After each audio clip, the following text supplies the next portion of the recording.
Fala, gente boa. Aurivaldo na área. Passando aí mais uma vez para te apresentar algumas questões, questões que poderão cair na sua prova teórica ainda nesse ano de 2023. É um ano que promete, é o ano da sua vitória, é o ano que você vai estar habilitado. E no que depender de mim, esse processo de habilitação já começa desde já com a sua aprovação na teórica. E por isso, vamos lá a mais um simulado. 10 questões rapidinho para te deixar mais a par dos assuntos que poderão cair na sua prova teórica. Acompanhe comigo na tela aí. Então tá aqui uma primeira questão para a gente resolver. Entende-se por condições adversas. Condições geradoras de risco e acidente de trânsito totalmente fora do controle do condutor. Situações normais no trânsito que, por distração do condutor, podem gerar risco e até acidentes.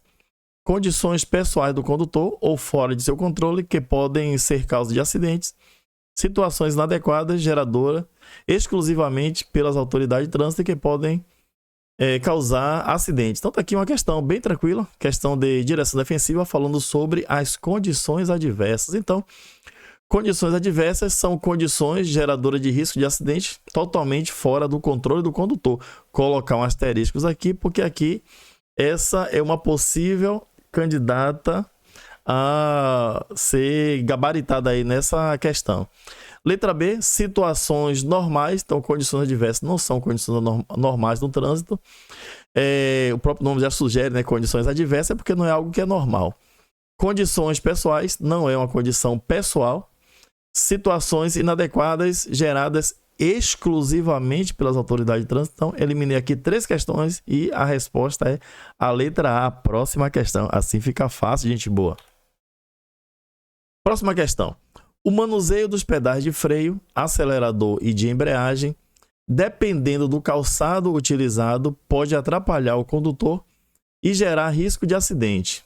Para evitar isso, o condutor deve utilizar calçados que possuam um solado de borracha, independentemente do modelo, que podem ser de borracha ou couro do tipo chinelo, que disponham de cadarços não importando o tipo, que se firmem nos pés e não atrapalhem o uso dos pedais. Então, voltando aqui só para esclarecer, o artigo 252 do CTB, Código de Trânsito Brasileiro, em seu inciso 4, ele fala sobre o uso de calçados. Então, o caput do artigo 252, ele fala dirigir o veículo, e o inciso 4, utilizando-se ou usando calçado que não se firme nos pés ou que comprometa a utilização dos pedais. Então tá aí.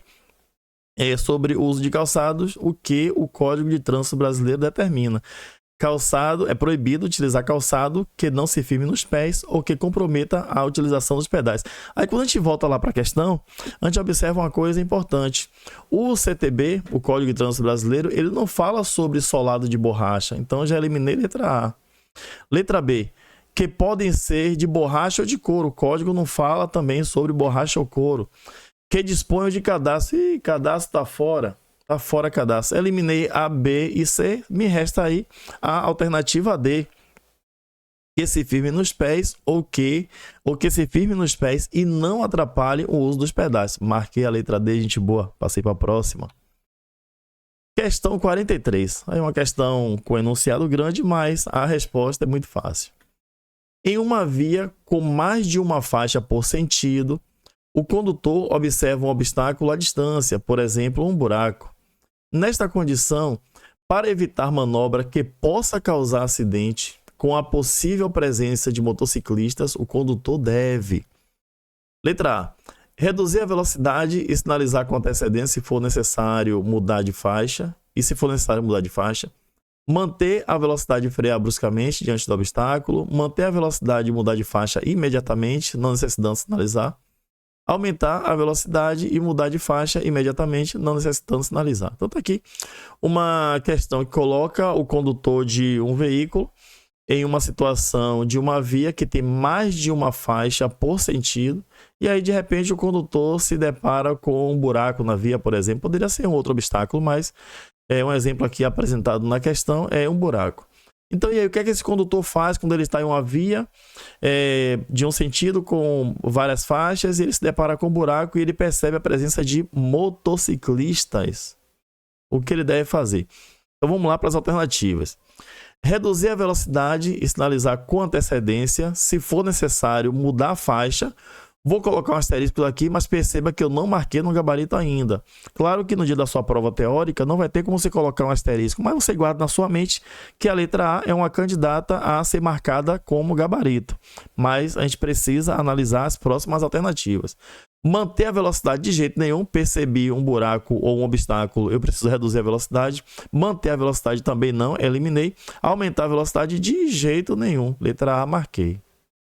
Então perceba que quando você começa a fazer algumas avaliações dentro das alternativas, e aí você já percebe algumas alternativas que são absurdas. Alternativa absurda, a gente elimina. Vamos para a próxima. Fica a dica. Próxima questão. Questão 44. Ao volante, qual a postura correta de um motorista? Qual a postura correta que o motorista deve adotar? Sentar confortavelmente e com o braço para fora do veículo. Braço para fora do veículo. Já eliminei essa aqui. Comecei a ler as alternativas e já estou eliminando, hein? Sentar com o banco inclinado para trás, com apenas uma das mãos ao volante. Eliminei. Sentar com o banco inclinado para trás, com as duas mãos ao volante. Sentar confortavelmente e com as duas mãos ao volante. Marquei a letra D. Então, nada aí de inclinar totalmente o banco para trás. Você pode até inclinar um pouco o banco de uma maneira que o deixe confortável e não inclinar o banco para trás aleatoriamente. Próxima questão. Tá aí mais uma questão bem tranquila para a gente resolver. Então, vamos lá. Transitar com o veículo em calçadas, passeios, passarelas, ciclovias, divisores de pista de rolamento, acostamentos é considerada infração. A questão aqui faz menção ao artigo 193. Artigo 193. Uma dica bem rápida aí para a gente resolver questões como essa aqui. Se você for perceber, o enunciado aqui da questão faz menção ao trânsito de veículo que coloque em risco a segurança do trânsito, que coloque em risco a segurança do pedestre, que coloque em risco a segurança do ciclista. Então, se é uma infração que coloque em risco a segurança de pedestres, ciclistas e demais condutores, a infração não pode ser outra senão a infração gravíssima. Então, tá aí. Um bloco de questões, eu dou aqui uma paradinha bem rápido, muito rápido, para te apresentar um curso que vai mudar a sua história na prova teórica. É o curso Passagem Obrigatória. Um curso que foi feito, pensado em você, para acelerar o seu processo de aprovação na teórica. Um curso aí eu consegui resumir as 45 horas de aula da autoescola em apenas 4 horas e meia de curso. São vídeos rápidos de 10 minutos que você pode assistir no seu celular, no seu tablet, smartphone, no seu computador, PC, notebook, sei lá. E são vídeos rápidos, você pode estudar 10 minutinhos por dia, 15 minutinhos por dia e você vai ter uma aprovação muito rápida. Lá também você vai poder apreciar o material todo em PDF para acompanhar as aulas e no final de cada bloco, de cada disciplina, eu coloco um simulado dentro das questões dos assuntos que você estudou. Então, esse curso ele vai te dar uma acelerada, vai acelerar o seu processo na prova teórica, vai te manter assim aprovado. E o bônus, que é a cereja do bolo, está no final, 3 vídeos, onde eu apresento para você algumas dicas e macetes, que vai te ajudar na prova teórica do Detran. Então, vai lá, vou deixar lá embaixo nesse vídeo, na descrição, o link para você clicar e ir direto para a página do Passagem Obrigatória. Lá você vai adquirir seu produto. A plataforma é uma plataforma segura e lá você tem todo o material de bandeja. Voltando aí para o simulado. Próxima questão. 46. Em vias com velocidade máxima de 60 km por hora, qual a distância mínima para iniciar a sinalização de acidente ocorrido à noite, em pista molhada ou com neblina? Aqui me apresenta algumas condições adversas, condições anormais. A 80 metros do veículo, ou aproximadamente 80 passos. A 60 metros do veículo, ou aproximadamente 60 passos. A 120 metros do veículo, ou aproximadamente 120 passos, a 40 metros do veículo, ou aproximadamente 40 passos. Deixa eu aparecer aqui para passar uma informação importante para você.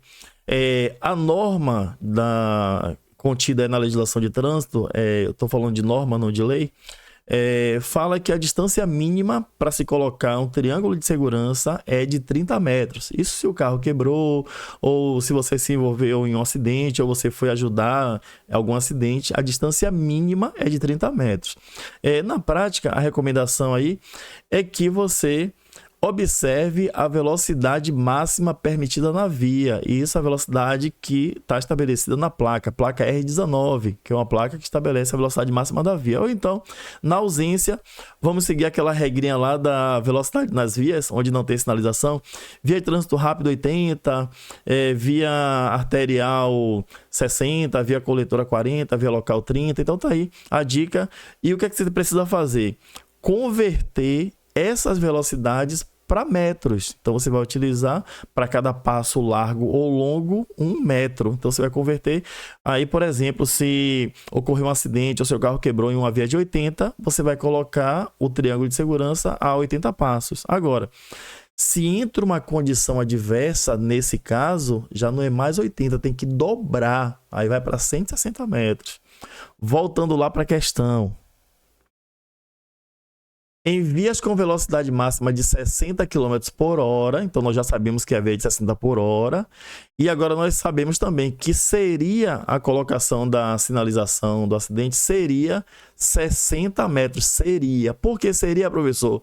Porque nós estamos diante de algumas condições adversas, noite, pista molhada, com neblina. O que a gente vai fazer? Dobrar essa metragem. Então, se a gente vai dobrar de 60, a gente vai para 120. Ó, a resposta, letra C. Ao invés de 60, a sinalização precisa ser a 120 metros. Isso porque nos deparamos com condições adversas. Isso aumenta o risco, logo, nossa distância do triângulo ou distância da sinalização do acidente tem que ser dobrada. Próxima questão. A placa de advertência A13A alerta o condutor para uma situação de risco de acidente na via relacionada a... Vou dar logo uma dica de cara aqui para vocês. Preste atenção nessa placa e perceba que a inclinação aqui, ó, está para a esquerda. Atenção a essa placa de advertência. É uma placa de confluência e perceba que o lado aqui é esquerdo. Se o lado aqui é esquerdo, todas as alternativas que apontar para a direita a gente elimina. Então, se aqui me mostra a esquerda, todas as alternativas que me apontam para a direita eu vou eliminar. Então, deixa eu ver aqui se tem alguma para a direita, direita. Tem uma aqui embaixo, direita, ó, percebam. Cheguei na minha prova, essa aqui já eliminei. Nem li o que estava escrito, mas se está falando de direita, já eliminei. Vamos lá ver? A placa de advertência A13A alerta o condutor para uma situação de risco de acidente na via relacionada a confluência com via lateral com possível entrada de veículos à esquerda. Opa, à esquerda, vou colocar aqui um asterisco. Aí eu vou procurar se tem alguma outra alternativa para ser a correta. Se não tiver nenhuma outra, vou marcar essa. Então já deixei o pontinho aqui, ó, de sobreaviso. Existência de passagem da via de mão única para a via de mão dupla, negativo. Existência de um cruzamento movimentado entre duas vias, eliminei. Opa, marquei a letra A. Assim é fácil demais. Passei.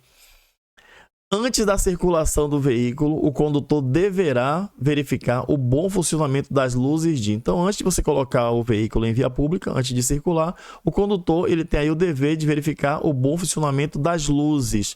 Quais luzes ele precisa verificar antes de colocar o veículo na via? Faróis, freio, pisca-alerta apenas. Opa! Palavra excludente, eu já fico